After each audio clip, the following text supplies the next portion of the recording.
Zungumza na wewe mwanaume ambaye uliugua changamoto ya asidi, vidonda vya tumbo, bawasiri na sasa umefikia hatua ngumu, kwa maana ya kwamba unapata madhara ya hizi changamoto zote, yaani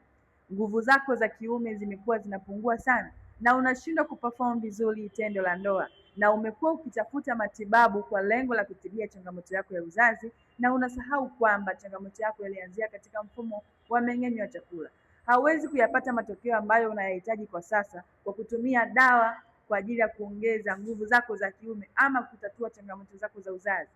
Ili upate suluhisho lile ambalo unalitaka wewe, ni lazima utatue kwanza changamoto ya mfumo wa mmeng'enyo wa chakula, ndipo itakuletea matokeo ya kuweza kuperform vizuri tendo la ndoa.